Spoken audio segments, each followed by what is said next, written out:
My mom criticized me as a stupid child at Christmas, and what I told her that night changed everything. Stick with me while I share my story, and if it touches you, don't forget to support our channel by hitting that subscribe button, dropping a like, and sharing it with the people you care about. My name is Emily Carter, I'm 28 years old, and Christmas with my family has never really been the joyful kind you see in movies. This year wasn't any different. We were sitting around the table, half-eaten ham and mashed potatoes in front of us, wrapping paper scattered across the floor from the earlier gift exchange. The air smelled like cinnamon and pine, but the tension was thicker than anything scented. I had just unwrapped a sweater from my aunt. It was a simple thing, soft blue wool with a tag still hanging on it. I fumbled for a second with the tag, trying to pull it off without scissors, when my mom's voice cut through the chatter like a knife. God, Emily, you've always been so stupid. Can't even open a sweater properly. The words hit me harder than I wanted to admit. I froze, the tag still dangling from the sleeve, and felt my face burn. Around the table, my relatives chuckled awkwardly, as if laughing along would soften the cruelty. My cousin avoided my eyes, my aunt gave a nervous smile, and my brother Daniel smirked into his drink. Not one person told my mom to stop. It wasn't the first time she had said something like that. Honestly, it had been my whole life. As a kid, if I struggled with math homework, she'd roll her eyes and tell me I was slow. If I mispronounced a word, she'd say, "Your brother never made mistakes like that." Margaret Carter, my mom, had a way of making every small error feel like proof that I was defective. Tonight was just another reminder. But in that moment, sitting there with everyone watching, the humiliation cut deep. I wasn't a child anymore. I had worked for years to build a life of my own. I had fought through nursing school, taken double shifts to pay my tuition, and bought my own home without a penny of her help. Yet here I was, still being reduced to the little girl she used to scold. I tried to laugh it off, but my throat felt tight. The laughter around me didn't feel kind. It felt like they all agreed with her. My eyes went to Daniel, her golden boy, the one she always praised. He was grinning, enjoying the moment, like it was his favorite Christmas tradition. Mom tearing me down. I wanted to shrink away, to disappear into the chair, but a fire began to spark in my chest. For the first time, I realized just how long I had let her words control me. And for the first time, I felt that maybe, just maybe, I wasn't going to let it happen again. When I think back to growing up in that house, the memories come with a sharp edge. My mother never missed a chance to remind me that I wasn't enough. Daniel, my older brother, was always the shining example. He got straight A's, made the basketball team, and every report card turned into a celebration. Mine, on the other hand, became proof of my supposed failures. If I brought home a B, she would wrinkle her nose like it smelled bad. Daniel never brought home grades like this, she'd say. When I asked for help with homework, she sighed and told me I was just slow, that I'd never pick things up the way he did. Those words sank deeper than I wanted them to, and before long I stopped asking for help at all. She had names for me, little daggers dressed as casual remarks. Lazy, not smart enough, scatterbrained. Each label became part of me, something I carried into every classroom and every hallway at school. Teachers would tell me to speak up, but the moment I opened my mouth, I could almost hear her voice in my head reminding me how stupid I sounded. Daniel, meanwhile, lived under a different sun. When he struck out at baseball, she clapped for him anyway. If he came home with a C, she blamed the teacher, not him. Every effort he made was praised, even when it didn't amount to much. It was like he could do no wrong, while I could do no right. The hardest part wasn't even the comparisons. It was the way she seemed to believe them so completely. She never once looked at me with pride, never once told me I was capable. I started to believe she didn't want me to succeed at all. If I managed something good, she found a way to dim it. If I spoke about dreams for the future, she waved them off like fairy tales. At school, the damage showed. I sat in the back of the classroom, afraid to raise my hand. I second-guessed every answer, even when I knew it was right. Kids sensed the weakness, and bullies picked at me the same way my mother did. It felt like I had no safe place. Not at home, not at school, not even in my own head. Meanwhile, Daniel flourished with her constant cheerleading. He walked with confidence, smiled easily, and seemed certain the world would welcome him. And in many ways, it did. He was the golden child, raised on steady doses of approval, while I learned to live in shadows. Looking back, the betrayal wasn't just the words she chose. It was the deliberate way she built him up while tearing me down, as if she'd already decided only one of her children was worth investing in. And it wasn't me. As I got older, something inside me shifted. I couldn't erase the words that had been drilled into me, but I could fight against them in my own way. Instead of collapsing under the weight of them, I decided I was going to push back quietly, step by step.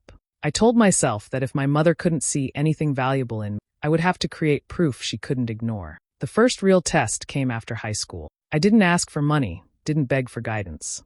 I worked part-time at a diner, saving tips in an old jar while filling out applications. When the acceptance letter finally came, I knew I couldn't rely on anyone else. Loans, scholarships, extra shifts. Whatever it took, I did it. I studied late into the night, sometimes falling asleep with textbooks on my chest, because I wanted to prove I could do more than anyone thought. Nursing wasn't easy. The program pushed me to my limits, but I refused to back down. Every exam passed felt like another stone laid in the foundation of a life I was building on my own. I learned to balance exhaustion and determination, showing up for patients in training shifts with a smile, even when I was running on nothing but coffee. There were times I wanted to quit, but the thought of my mother smirking and calling me a failure kept me going. Years later, walking across that graduation stage in my cap and gown, I didn't see her face in the crowd. Part of me wanted her there, wanted to hear applause that never came. But I had done it. I had become a nurse without leaning on her or anyone else. Work became my safe place. Long hours at the hospital, endless responsibilities. I thrived in it. The paycheck grew steadier, and eventually I had enough tucked away to think about more than just survival. I toured small houses on my days off, running my fingers along the walls, imagining what it would feel like to own something that was truly mine. When the keys finally landed in my hand, I cried in the driveway. It wasn't big, it wasn't flashy, but every brick, every inch of it represented my own strength. Still, I kept it hidden from her. I never sent pictures, never invited her. The fear of hearing her dismiss it as too small, or a waste of money lingered. I told relatives only in passing, asking them not to mention it. It was easier to celebrate in silence than to hand her another chance to cut me down. And yet, buried deep beneath all that caution, I held on to a fragile wish. Maybe one day she would look at me differently. Maybe she'd notice the career, the house, the independence, and feel even a flicker of pride. I told myself I didn't need it, but the truth was, I still longed for it more than I wanted to admit. The room was filled with the glow of twinkling lights and the sound of silverware clinking against plates. Everyone was talking over one another, voices tangled with laughter and the crackle of the fireplace. I tried to focus on the food in front of me, cutting small bites of turkey, keeping my head down. For a while, it almost felt like I could blend into the background unnoticed. Then, out of nowhere, my mother's voice rose above the chatter. "You'll never be smart like your brother, no matter how old you get." She didn't whisper it, didn't try to hide it. It was sharp, deliberate, meant to land like a slap in front of the whole family. The air seemed to freeze. A few people gave uneasy smiles, unsure whether to laugh or stay quiet. I could feel all their eyes shifting toward me. My fork hovered in midair, my appetite gone in an instant. Daniel broke the silence with a chuckle. He leaned back in his chair, shaking his head as if he agreed completely. "She's got a point," he said, grinning at me. It wasn't just a laugh, it was a performance, one he'd perfected over years of standing at her side, making sure I felt smaller. My chest tightened, and I could hear my heartbeat in my ears. Tears threatened to spill, but I blinked them back hard, refusing to give them that satisfaction. I kept my lips pressed together, jaw aching from the effort of holding it all in. For years, I had let comments like this slide by, swallowing the sting, pretending it didn't matter. I told myself I was too old to care, that their opinions didn't hold weight anymore. But sitting there under the glow of Christmas lights, with Daniel smirking and my mother smirking even wider, something cracked open inside me. It wasn't the first insult, not by a long shot, but it was the last straw. I had built a life on my own, carried myself through storms they never even knew about, and still, here I was, treated like nothing. Something about the timing, the audience, the way she delivered it with such certainty. This time it didn't just sting. It lit a fire. I straightened in my chair, the weight of silence settling heavy around me. For once, I didn't look away. I looked right at her, and though my throat felt tight, I knew I wasn't going to keep quiet. Not tonight. The decision came without hesitation. I was done being her punchline, done letting Daniel fuel it, done shrinking to make the evening easier. I didn't know exactly what words would come out yet, but I knew one thing for sure. I wasn't going to let her take my voice again. I set my fork down carefully, the clink against the plate sharper than I intended. My hands were steady, though inside I felt a storm building. Everyone was still watching, waiting for me to laugh it off like I always did. But instead, I lifted my head and let the words come. "You've been calling me stupid my whole life," I said, my voice even, almost too calm. "But I've built more on my own than you'll ever give me." The sound in the room shifted instantly. Chairs stopped creaking, glasses froze halfway to mouths. For the first time all evening, my mother didn't have something ready on her tongue. Her eyes narrowed, but she didn't speak. Daniel tried to fill the silence with a chuckle. "Come on, Em, it's just Mom being Mom. You know how she jokes." He waved his hand like it was all harmless, like I was overreacting. But I didn't smile. I didn't soften my words. A joke? That's what you call it. You weren't the one listening to it every single day. You weren't the one told over and over that you'd never be enough. My voice was steady, but there was heat underneath, a raw truth I had never let out before. My mother shifted in her chair, crossing her arms, glaring as if I had just broken some unspoken rule. I didn't let her stare stop me. You didn't raise me to believe in myself. You raised me to believe I was less than him, I said, nodding toward Daniel. Every time I tried to do something, you cut me down. Every time I dreamed, you crushed it before it could even start. The silence pressed heavier with each word. My aunt's fork slipped from her fingers, clattering against her plate, but no one moved to pick it up. Eyes darted between me and my mother, like they couldn't believe someone was finally saying out loud what had been true all along. Daniel leaned forward, his grin faltering. Don't be so dramatic. You're making it weird.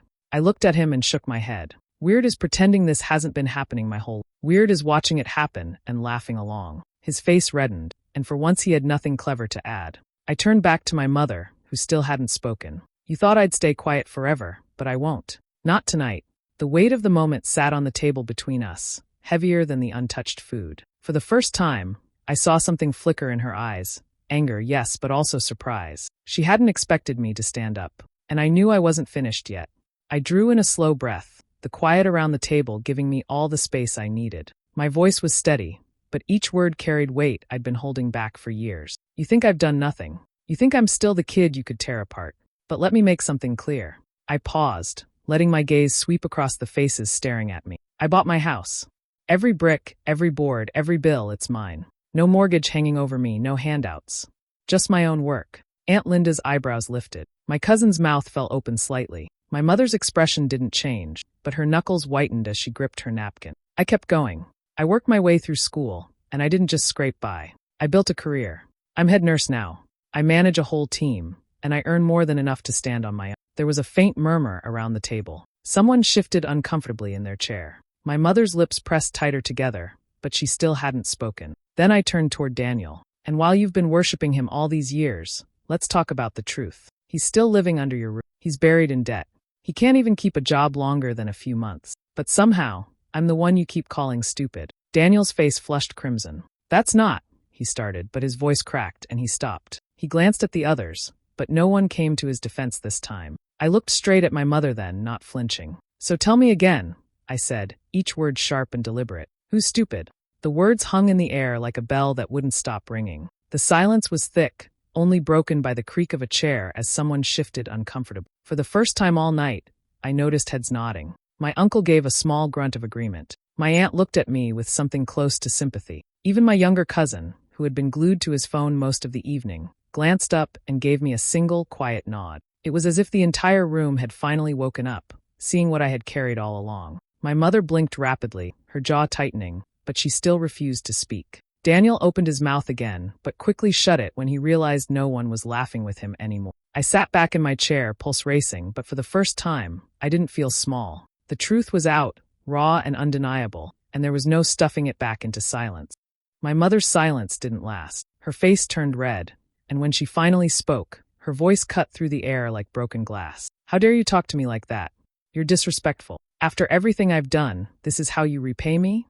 By humiliating me at my own table. The force of her words made a few relatives flinch.